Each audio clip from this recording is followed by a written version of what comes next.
प्यारे बच्चों, आप सभी का स्वागत है। प्यारे बच्चों, आज हम कक्षा 8वीं की प्रश्नावली 12.2 का प्रश्न नंबर 5 हल करेंगे। यह प्रश्न परीक्षा की दृष्टि से बहुत ही ज़्यादा इम्पोर्टेंट है, क्योंकि यहाँ से हर बार परीक्षा में प्रश्न पूछा जाता है। तो इस प्रश्न को हम बहुत ही अच्छे से हल करने वाले हैं, इसलिए तैयार हो जाइए। तो चलिए प्यारे बच्चों, हम एक एक करके प्रश्नों को हल करते हैं, जिसके अंदर आपका पहला प्रश्न आपको दे रखा है। पी की स्क्वेयर प्लस 6p प्लस 8। इसमें करना क्या है? गुणनखंड कीजिए। हमें क्या करना है? गुणनखंड करना है। तो ऐसे प्रश्न मैं आपको पहले भी करवा चुका हूँ और आज मैं आपको फिर करवा रहा हूँ, इसलिए ध्यान से देखना। आपको पहले क्या करना है?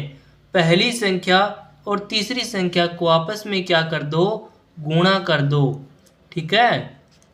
पहली संख्या p की स्क्वायर, तीसरी संख्या 8। इसको गुणा करोगे तो क्या आ जाएगा? 8p की स्क्वायर। ठीक है। अब देखो बीच में क्या है? बीच में आप बोलोगे सर 6p है, तो 6p मैंने यहाँ लिख दिया। अब आपको क्या करना है? सोचना है। क्या सोचना है वो बताता हूँ। देखो, आपको ऐसी दो संख्या सोचनी है जिनका गुणा करने पर क्या आए? 8 आए, लेकिन जोड़ने पर 6 आए। तो आप यदि ध्यान से सोचोगे तो आपको एक तो मिलेगा 4p और एक मिलेगा 2p।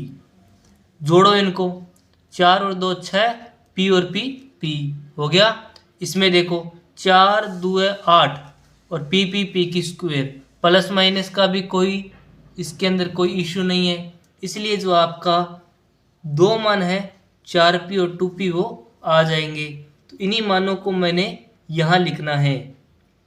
तो p की square plus 2p plus 4p plus 8।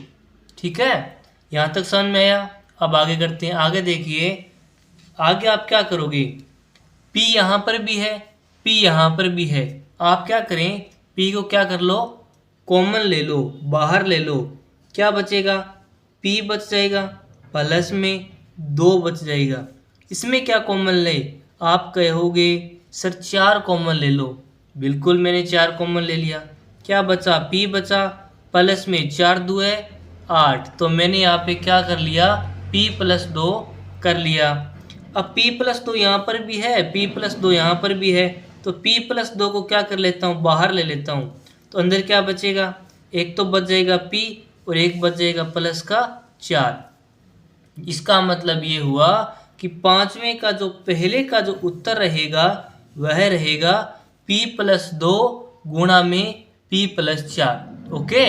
इसी प्रकार फिर आगे वाला दूसरा प्रश्न करने की हम तैयारी करते हैं। इस प्रश्न में आपको दे रखा है q की स्क्वायर माइनस 10q प्लस 21। ये आपको दे रखा है। सबसे पहले आपको वही काम करना है, पहली संख्या और अंतिम संख्या को गुणा करना है। क्या आएगा? 21q की स्क्वायर आ जाएगा। फिर देखो आपको क्या करना है, आपको बीच वाली संख्या को यहाँ लिख देना है। और अब क्या करना है? सोचना है। क्या सोचना है? कि माइनस का 10 कैसे आई जोड़ने पर। तो अभी मेरे को तो पता है, आप सोच सकते हैं माइनस का 3 क्यों ले लूँ और माइनस का 7 क्यों ले लूँ। तो जोड़ोगे तो क्या आ जाएगा? 10 क्यों। गुणा करोगे तो 21 क्यू की स्क्वायर और माइनस माइनस क्या हो जाएगा? प्लस। तो मैं यहाँ पे लिख देता हूँ क्यू की square minus 3q minus 7q plus 21। ठीक है। अब क्या करें? क्यू को बाहर ले लो। क्या बचा? क्यू माइनस 3 बच गया। इधर क्या करो? माइनस का 7 बाहर ले लो। तो क्या बचेगा? एक तो बच गया यहाँ पे क्यू और माइनस का 3। माइनस क्यों लिया यहाँ पे? क्योंकि माइनस माइनस प्लस का 21 यहाँ पे बन जाएगा, इसलिए मैंने यहाँ पे माइनस लिया। अब देखो क्यू माइनस 3 को मैं बाहर ले लेता हूँ, तो यहाँ क्या बचेगा? क्यू बचेगा और यहाँ क्या बचेगा माइनस का 7। ठीक है, आशा करता हूँ कि प्यारे बच्चों आपको दूसरा प्रश्न अच्छे से समझ में आया है। ठीक है, यह प्रश्न का उत्तर रहेगा आपका 5वें का दूसरा। इसी प्रकार फिर तीसरे को भी हम क्या कर देते हैं, हरा देते हैं, हल कर देते हैं। पी की स्क्वेयर प्लस 6p माइनस 16। इस प्रश्न को ध्यान से देखो, ये प्रश्न थोड़ा सा परेशानीजनक हो सकता है। इसमें देखिए आपको वही काम पहली संख्या और तीसरी संख्या को गुणा करना है। माइनस का है इस बार, ध्यान रखना। इसलिए क्या आ जाएगा, माइनस का 16p की स्क्वेयर आ जाएगा। ठीक है, जोड़ करने पर क्या आएगा, 6p आ जाएगा। अब आपको ऐसी दो संख्या सोचनी है जिनका गुणा करने पर तो क्या आए, 16 आए, लेकिन जोड़ने पर क्या आए, 6 आए। तो आप ऐसी संख्या सोचिए।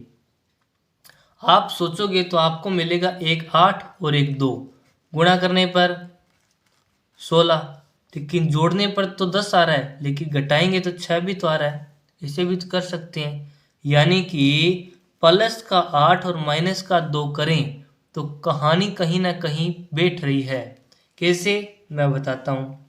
देखो p की स्क्वेयर, ठीक है, यहाँ मैं ले लेता हूँ माइनस का 2p और यहाँ ले लेता हूँ प्लस का 8p। देखो इनको करो आपस में, कौन ताकतवर है, ये ज़्यादा ताकतवर है ना, तो यहाँ बच जाएगा 6p। ठीक है, माइनस का 16 का 16 और 8 दूए कितने होते हैं, 16, और माइनस ये रहा तो 16p आ जाएगा, वो भी माइनस का। ठीक है, अब इसमें देखो क्या कॉमन लो, p कॉमन ले लो तो p माइनस 2 बच जाएगा। फिर आगे चलो 8 कॉमन ले लो तो p माइनस 2 बच जाएगा, 8 दूए 16 होती हैं। ठीक है, अब आप सभी जानते हैं कि p माइनस 2 को आप बाहर ले सकते हैं और यहाँ क्या बच जाएगा, p प्लस 8 बच जाएगा। प्यारे बच्चों, ये आ गया आपका 5वें का तीसरा उत्तर। ठीक है प्यारे बच्चों, यदि आपको वीडियो अच्छा लगता है तो लाइक अवश्य करें और अपने दोस्तों के साथ शेयर भी करें। मिलते हैं अगली वीडियो में, तब तक के लिए आप सभी का तहे दिल से धन्यवाद।